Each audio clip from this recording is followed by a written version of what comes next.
네, 오늘은 우리가 다루어야지 될 사도신경 내용이 많이 있어서 제가 굉장히 빨리 할 텐데 여러분 혹시나 너무 빠르면 얘기해 주십시오. 빠릅니다. 그러면 제가 천천히 하겠습니다. 우리 사도신경 내용 중에 가장 많이 차지하는 부분이 있는데 바로 사도신경 내용 안에 예수님에 대한 고백을 정말 많이 차지하고 있습니다. 사도신경에 대한 6개의 항목 중에서 다시 2개로 나눌 수 있는데 그 전반부와 후반부를 나눌 수 있는데요. 전반부는 뭐냐면 제가 기록되어 해줬죠. 우리 같이 한번 읽어보겠습니다. 시작. 그 외아들 우리 주 예수 그리스도를 믿사오니. 후반부 읽겠습니다. 이는 성령으로 잉태하사 동정녀 마리아에게 나시고 본디오 빌라도에게 고난을 받으사 십자가에 못 박혀 죽으시고 장사한 지 사흘 만에 죽은 자 가운데서 다시 살아나시며 하늘에 오르사 전능하신 하나님 우편에 앉아 계시다가 저리로서 산자와 죽은 자를 심판하러 오시리라. 오늘은 이 내용 중에 전반부와 후반부 처음 그 부분을 다루려고 합니다. 네, 너무 빠른가요? 네, 괜찮죠? 감사합니다. 먼저 예수님에 대한 이름에 대한 고백이 여기 나오죠. 우리 주 예수 그리스도를 믿사오니에 대한 이야기를 좀 해보려고 합니다. 이 신앙 고백은 무엇을 얘기하냐면 우리의 신분과 그 정체성에 대한 신앙 고백이 바로 이 고백입니다. 예수님의 생애와 사역에 대한 신앙 고백을 이야기하고 있는 거죠. 왜 우리는 이렇게 예수님에 대한 신앙 고백을 해야지 되는 걸까요? 이런 부분이 우리가 날마다 또 고민을 해야지 되고 대답을 해야지 되는 부분입니다. 기독교는 예수님에 대한 바른 신앙 고백으로 인하여서 출발하기 때문에 그렇습니다. 그리고 초대교회로부터 시작된 이단들이 모두 예수님에 대한 잘못된 고백으로부터 시작되기 때문에 예수님에 대한 바른 신앙의 이해, 그 이해가 얼마나 중요한지 우리가 확인할 수 있는 거죠. 초대교회 안에 나타났던 이단적인 세력들, 이단적인 그런 부분들은 지금 오늘날 우리가 살아가는 이 시대 가운데도 동일하게 반복되고 있는 것을 우리가 살펴볼 수 있습니다. 타 종교들은 자기들의 가르침을 가지고 이야기하지만 기독교는 예수님의 가르침에 대한 이야기보다도 오히려 예수님의 인격과 그분의 사역에 대한 것에 더 집중하고 있기 때문에 다른 종교와 다르다 이렇게 얘기할 수 있는 거죠. 그러므로 기독교 신앙에 있어서 예수님이 누구인가에 대한 물음보다 더 우선적인 것은 없는 것입니다. 그래서 우리가 배우는 이 사도신경에 예수님은 누구인가, 그리고 예수님은 무엇을 하셨는가 하는 그런 신앙의 고백 순으로 고백하고 있는 것이죠. 그래서 먼저 우리가 살펴볼 이름이 있다면 예수라는 이름을 살펴봐야지 됩니다. 예수는 그 첫 번째 이름의 의미가 구원자라는 의미가 있습니다. 예수라는 이름은 신분을 나타내는 그런 칭호인데 이 이름은 요셉과 마리아가 지어준 이름이 아니라 누가 지어준 이름일까요? 하나님이 직접 지어준 이름입니다. 누가복음 1장 31절 말씀 우리 같이 한번 읽어보겠습니다. 시작. 보라, 그 이름을 예수라 하라. 누가복음 3장 31절에 그 이름을 예수라 하라는 명령은 하나님이 하신 거죠. 마태복음 1장 21절에도 나타나십니다. 우리 같이 한번 읽어보겠습니다. 시작.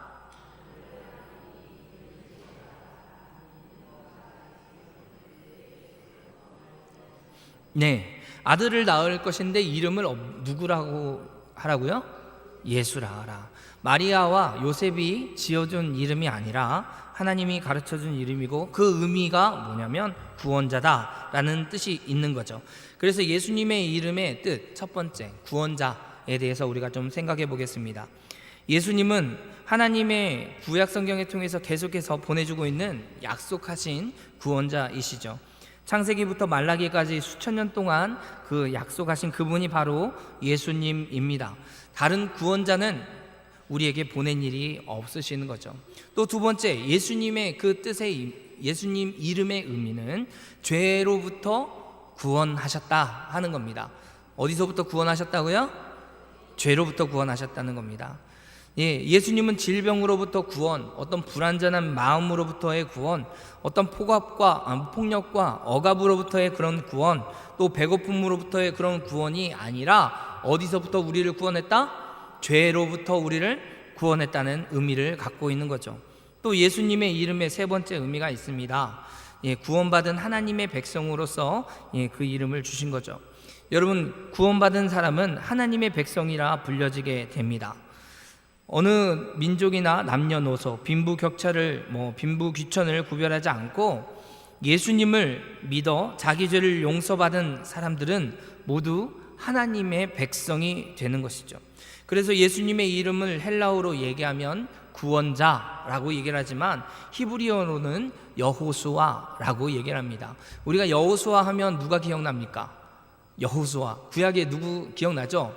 모세 다음에 이스라엘 백성들을 이끌고 가나안 땅으로 들어갔던 여호수아를 기억하게 되는 거죠. 이 가나안 땅으로 들어갔던 여호수아와 같이 예수님은 예수님을 믿고 구원받은 백성들을 어느 곳으로 인도하냐면 하나님 나라, 천국으로 인도하고 데려가시는 분이 바로 예수님입니다. 그러므로 우리는 앞으로 예수님, 예수라는 이름을 생각할 때 예수, 그리고 그는 구원자다라는 등식을 우리가 꼭 생각해 두시길 바랍니다. 그리고 두 번째 생각해야 할 거, 예수의 이름엔 그리스도라는 단어를 붙여서 우리가 예수 그리스도라고 고백하는 것을 생각해 볼 수 있습니다. 여러분, 예수 그리스도라는 것은 예수님은 그리스도입니다 라는 이야기인데, 이런 신앙 고백의 줄임말인데, 예수님 당시에 이스라엘 사람들은 그리스도가 와서 로마의 압제로부터 우리를 건져낼 거다 하는 것을 믿었어요. 그걸 기대하고 있었습니다. 원래 그리스도라는 말은 기름 부음 받은 자다라는 뜻이 있습니다. 그래서 구약 시대를 다시 돌아가서 이 기름 부음 받은 자가 누구누구였는지를 생각해 볼 수밖에 없는 거죠. 기름을 부을 때 세 부류에만 기름을 부었다고 합니다. 첫 번째는 선지자, 그리고 제사장, 우리가 잘 알듯이 마지막 왕, 선지자, 제사장, 왕에게만 기름을 부었습니다. 이 기름을 부음 받았다는 것은 하나님께서 그를 임명했다는 것과 같은 의미였던 것이죠. 즉 왕과 제사장 그리고 선지자 모두 하나님의 일을 하기 위해서 하나님이 특별히 임명한 사람이라는 것입니다. 여기 밑줄 친 부분에 들어갈 이야기가 있죠. 밑줄 친 부분에는 말씀을 전하는 사람, 이렇게 기록하셔야지 됩니다. 여러분, 구약시대의 이 선지자, 왕, 제사장 모두 각각 예수님이 각각 직책은 달랐지만 이제 예수님은 이 세 가지 직책을 다 가지고 우리를 구원하신 분이다 라는 것을 의미하는 거죠. 예수님은 선지자인 동시에 제사장인 동시에 왕인 것입니다. 선지자는 하나님의 말씀을 대신하여서 사람들에게 하나님의 말씀을 전하는 사람들이 선지자였고, 제사장은 사람들을 대신하여서 하나님께 자신들의 죄를 용서받기 위해서 성전에 제물을 드리는 사람이 제사장이었습니다. 왕은 하나님을 대신하여서 사람들을 다스리는 자가 왕이었던 것이죠. 그래서 예수님은 이 세 가지 직책을 다 가지신 분이다, 동시에 가지고 계신 분이다 라는 것을 우리가 기억해야지 됩니다. 그러나 당시에 유대인들이 가지고 있었던 그리스도인과는 조금 달랐습니다. 오늘 아침에 목사님께서 설교하셨던 내용과 많이 같이 중첩이 되지만, 여러분, 이스라엘 백성들은 왕으로서 누구를 기대했냐면 다윗과 같은 아주 강력한 왕을 기대했습니다. 그래서 그 왕이 로마로부터 우리를 해방시켜 주기를 간절히 기대했던 거죠. 그러나 그리스도는 이스라엘 백성들을 구해줄 어떤 정치적인 목적으로 이 세상에 오신 게 절대 아닙니다. 정치적인 부분이 아니라 이 죄와 사탄의 그런 지배로부터 죽어가는 이 인류를 구원하기 위해서, 건져주시기 위해서 이 땅에 오신 거죠. 예수님은 우리 대신에 우리의 죄값을 지불하기 위해, 속량하기 위해 십자가에 달려 죽으신 겁니다. 그러나 유대인들은 이런 예수님에 대한 죽음에 대해서 이해하지 못했어요. 그래서 예수님이 가장 가까이 있었던 제자들 또한 예수님이 죽은 후 부활하고 나서 그리고 나중에 시간이 흘러서 겨우겨우 이해하게 된 거죠. 겨우겨우라고 표현을 썼지만 그들은 이해할 때는 너무나 분명하게 이해를 했습니다. 여러분, 그리고 이 유대인들은 이런 기독교관을 가지고 있다면 예수 그리스도를 믿는 저와 여러분은 어떤 기독교관을 가지고 있어야 될까요? 교회는 예수님이 그리스도입니다 라고 고백하는 것이 바로 예수님이 선지자 그리고 대제사장으로서 또 왕으로서 교회와 세상을 다스리시는 분이라는 것을 고백하고 믿어야지 되는 것입니다. 여기에서 유대교와 기독교가 갈라지게 되죠. 유대인들은 지금도 예수님을 믿지 않고 있습니다. 그러나 기독교는 이미 예수 그리스도가 이 땅에 오셨으며 또 십자가에 달려 죽으신 그분이 예수 그리스도이심을 믿고 있는 것이죠. 하나님의 아들이라는 예수의 이름에는 하나님의 아들이다 라는 의미가 여기도 담겨져 있습니다. 우리가 예수는 구원자, 그리스도도 구원자라는 의미인데 이제 그 이름 안에는 하나님의 아들, 우리가 보통 얘기할 때 성경을 서신서를 읽어보면 하나님의 아들 예수 그리스도 이렇게 표현할 때가 참 많죠.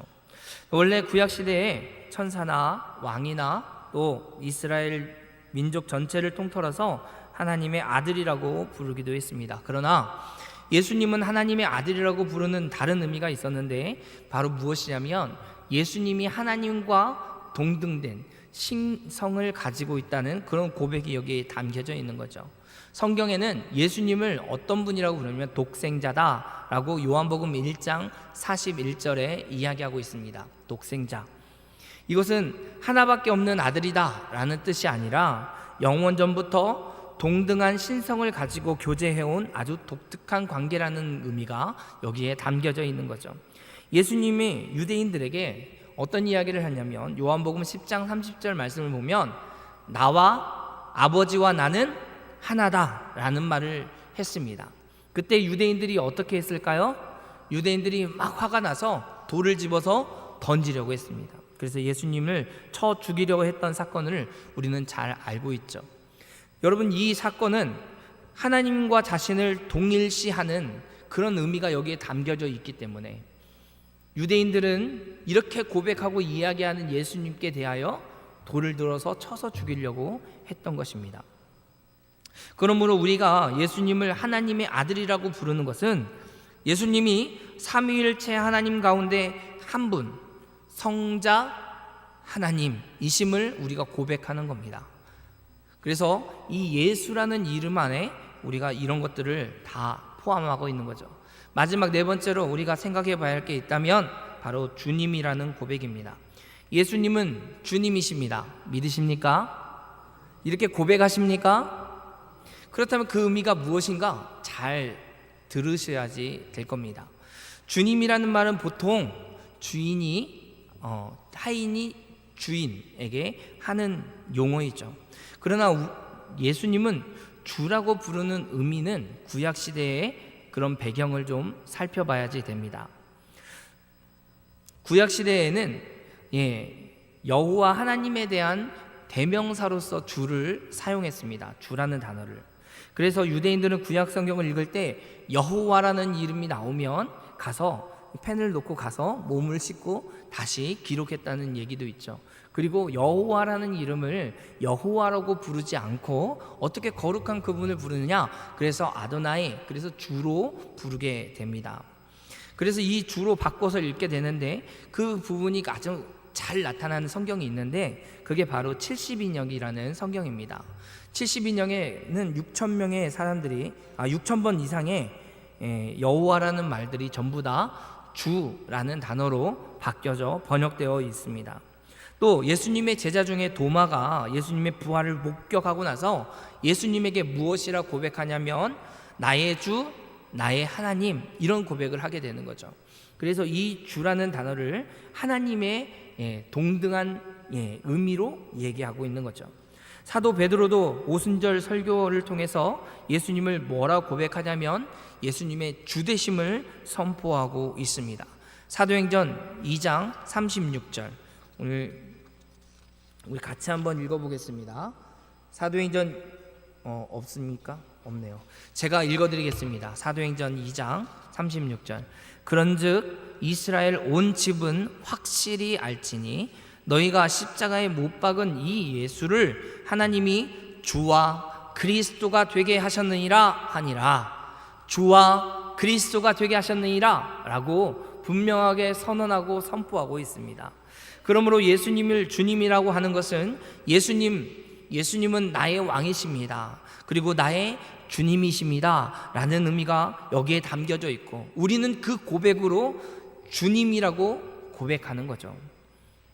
그러므로 예수님을 주님으로 부르는 사람들은 자신의 삶의 모든 영역에서 예수님의 주되심을 나타내야 됩니다. 저와 여러분의 모든 삶 가운데서 예수님의 주되심을 나타내는데, 특별히 우리가 뭐니 해도 뭐가 최고다고 얘기해요? 이 세상에 머니가 최고죠. 뭐니 해도 머니가 최고라고 얘기하는 물질 만능주의 시대를 살아가고 있는 우리에게 있어서 하나님의 주권을 가장 많이 드러내야지 될 것이 바로 돈입니다. 그래서 이 돈과 이 시간과 돈을 어떻게 쓰느냐에 그런 것을 살펴보면 이 사람이 정말 하나님을, 예수님을 주로 섬기는가, 정말 그의 신앙이 정말 바른가 라는 것을 살펴볼 수 있는 거죠. 그런 의미에서 우리가 11조를 드리는 부분도 바로 이 모든 재물이 다 우리의 것이 아니라 하나님의 것인데 그 중에 구별하여 드립니다 라고 드리는 믿음의 고백이 되어지게 되는 겁니다. 예수님은 주님으로 부르는 것은 내가 가진 모든 것, 그것은 생명, 건강, 재능, 시간, 물질, 이런 모든 것들은 다 주님의 것으로 인정하며 살아가는 자, 바로 그런 자의 삶을 살겠습니다 하는 고백으로 드려지는 것이라는 걸 잊지 마시기 바랍니다.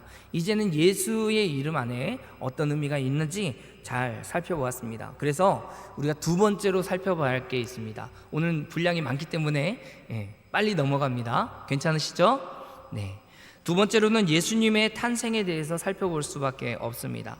우리 예수님의 탄생에 대해서 생각해 보겠습니다.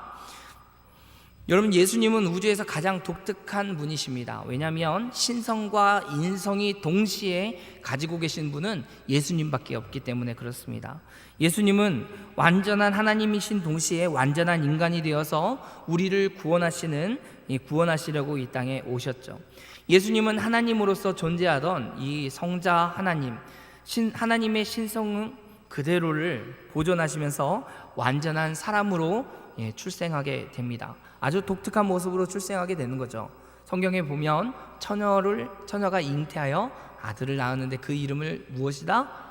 예수다, 예수라 하라. 그 명령을 따라서 그 이름을 예수라고 지었습니다. 예수님은 성령으로 잉태되어 동정녀에게 출생하는 아주 특별한, 아주 독특한 출생의 내력이 있죠.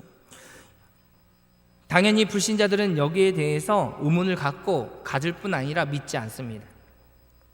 그러나 성경에서 말하는 것처럼 예수님은 영원 전부터 계시는 하나님, 그리고 우리를 구원하기 위해서 완전한 인간인 처녀로 탄생했다는 것은 하나님으로서 못할 일이 아니라는 거죠. 우리가 우리의 지능을 가지고 하나님을 이해할 수 있을까요? 그렇지 못합니다. 하나님은 천년을 하루를 천년같이 기다리시는 거죠. 하나님께는 시간적인 개념이 없으십니다. 우리가 영원까지 함께 하시는, 영원히 계시는 이 하나님을 그렇게 우리의 시각과 우리의 지각으로, 우리의 3차적인 공간적인 지각으로 이해할 수 있는 부분을 넘어서기 때문에 그렇습니다. 그렇다면 하나님께서 이 무한하신 지혜와 재능을 가지고 있다면 성령으로 잉태하는 것은 물론 생물학적인 그런 부분을 초월하게 되지만 이런 것이 못하는 것이다 라고 생각할 수가 없는 거죠. 예수님은 성령의 초연인적인 그런 능력으로, 초자연적인 능력으로 그런 마리아의 몸에서 잉태되셨고, 또 마리아에게서 출생하기까지 자연적인 출생 과정을 거치게 됩니다. 그게 뭘까요? 10달 동안 마리아의 뱃속에서 자라나게 되는 거죠. 그리고 보통 아이의 엄마들이 자녀를 낳는 것처럼 마리아도 예수님을 낳게 됩니다. 정상적인 출생 경로를 통해서 세상에 태어나신 것을 볼 때 예수님은 완전한 사람이다 라는 것을 우리가 인정할 수밖에 없는 거죠. 성령으로 잉태하셨습니다. 예수님은 성령으로 잉태된 것이 예수님이 완전한 하나님이다 라는 것을 의미하는 거예요. 여러분, 마리아는 초자연적인 하나님의 능력으로, 즉 성령의 능력으로 임신하였습니다. 우리가 이해할 수 있는 그런 부분은 초월한 하나님의 능력이었어요. 예수님이 하나님이라는 사실은 예수님의 삶을 통해서 더 많이 보여줍니다. 파도가 잔잔하여지라 라고 명령하셨을 때 그 파도가 예수님의 명령에 순종하여 잔잔해지게 되는 거죠. 여러분, 그 배 안에는, 예수님이 파도를 잔잔하게 하실 때 배 안에는 전문 어부가 여러 명 있었습니다. 근데 어부가 바라볼 때 이러다가는 배가 부서지겠구나, 배가 폭삭 잠기겠구나 하는 두려움 가운데 있었을 때 예수님께서 바다를 향하여, 바람을 향하여 꾸짖고 그 꾸짖음에 모든 게 다 잔잔해졌습니다. 여러분, 사람들은 깜짝 놀래고 과연 이분이 누구이신가 하는 질문을 던지게 되는 거죠. 성경에는 이런 일들이 거기만 나오는 것이 아닙니다. 오병이어의 기적도 나타나죠. 오병이어로 몇천 명을 먹이죠? 5천 명을 먹이고도 남았습니다. 12바구니가 남았습니다. 7광주리와 12바구니는 좀 차이가 있습니다. 12바구니가 남았던 이 사건을 통해서 우리가 볼 수 있는 건 예수님은 하나님이시다 라는 사실입니다. 예수님의 인성과 신성에 대한 그런 증거가 성경적으로 굉장히 많이 나타나고 있는데, 이처럼 이 인성과 신성, 이 신성과 인성이 함께 존재한다는 것은 참으로 놀라운 신비이고, 이것이 기독교 신앙의 가장 중요한 고백입니다. 우리가 고백하는 그 고백의 가장 중요한 고백이 예수님은 참 하나님이시며 예수님은 참 사람이십니다 라는 고백인 거죠. 성령으로 잉태하여 동정녀 마리아에게 나셨다는 그런 신앙의 고백, 이 고백이 인성과 신성에 결합된 것을 우리는 믿습니다 라는 고백으로 이어지게 되는 겁니다. 우리는 사도신경을 하면서 이 고백을 날마다 하는 거예요. 다들 알고 계셨죠? 사도신경, 전능하사 천지를 만드신 하나님 아버지를 내가 믿사오며 그 외아들 우리 주 예수 그리스도를 믿사오니 이는 성령으로 잉태하사 동정녀 마리아에게 나시고, 여기까지 할 때 그분이 신성과 인성이 있어서 그 신성과 인성을 한 몸에 다 가지고 계시는구나 라는 의미가 있었다는 거죠. 다들 알고 있었을 거라 믿습니다. 혹시 지금까지 잘 몰랐으면 오늘부터 아시면 됩니다. 걱정하지 마십시오. 다른 사람한테 가서 알고 있었어 이렇게 얘기하시면 되는 거죠. 여러분, 이제 이런 믿음의 고백이 초대교회로부터 생겨나게 됐습니다. 왜냐하면 초대교회 안에 이단적인 공격들이 굉장히 많았습니다. 어떤 공격들은 예수님의 인성을 부정합니다. 그래서 예수님은 신이었어 라는 이야기를 하는 거죠. 원래부터 신으로 태어나고 신으로 있어서 신으로 고난, 고통, 이런 거 당하지 않으셨을 거야. 아니, 그 고난이 그렇게 힘들지 않았을걸? 왜냐하면 예수님이 십자가에 달리셨을 때 신성이었으면 못 박히는 못의 아픔을 알까요? 몰랐을 거야. 이렇게 얘기하는 그런 이단들의 세력들이 공격이 있었습니다. 뿐만 아니라 반대로 신성을 부인하는, 어떻게 예수님, 우리 육신으로 어떻게 거룩한 하나님이 이 땅에 태어날 수 있지? 하는 이야기들도 들려오게 되는 거죠. 여러분, 물질은 악하다, 영은 선하다, 여러분 이렇게 얘기하는 구분을 헬라적인 이원적인 그런 배경 안에서 이런 이야기들을 하게 되는 겁니다. 하나님이 인간의 육신을 입을 수 있다는 것을 받아들이기 어려운 사람들이 이런 이야기들을 하게 되는 거죠. 또한 히브리적 사고를 볼 때 히브리 사람들은 나무에 달린 자는 하나님께 저주를 받았다 그렇게 얘기를 하거든요.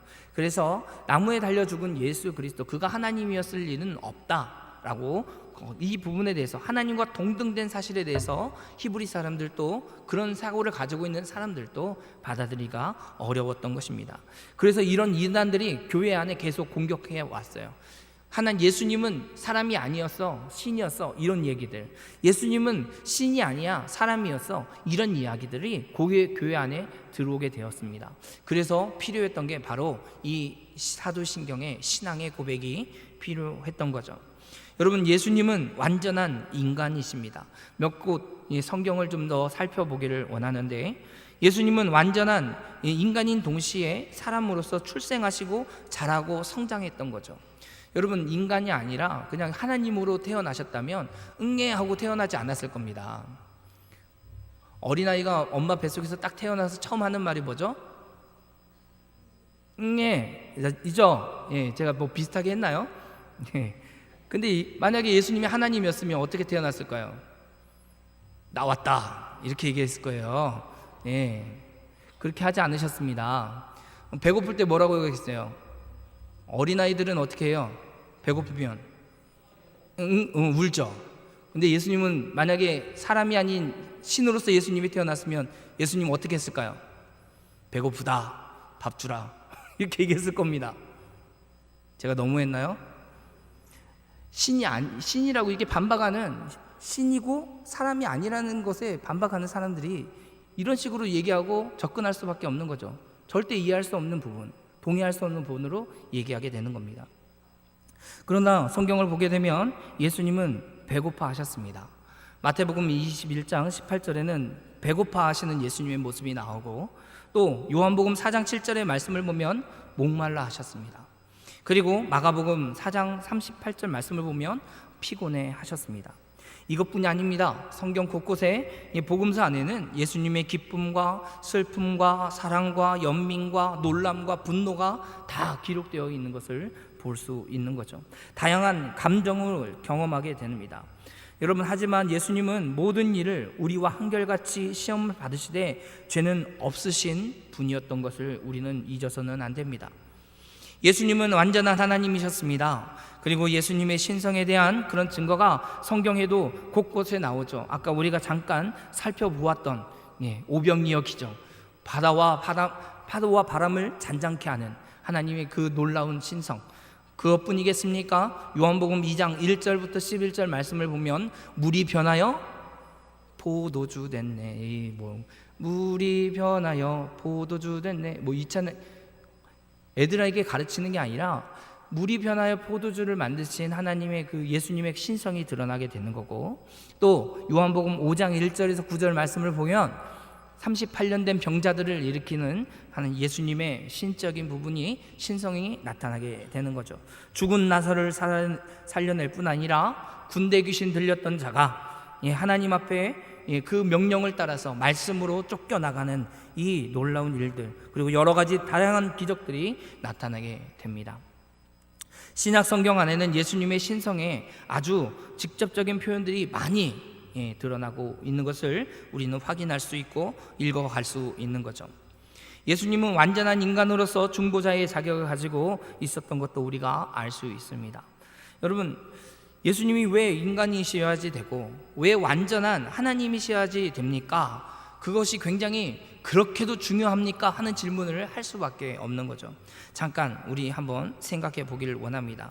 여러분, 예수님은 인간의 대표자가 되어서 완전한 인간이십니다.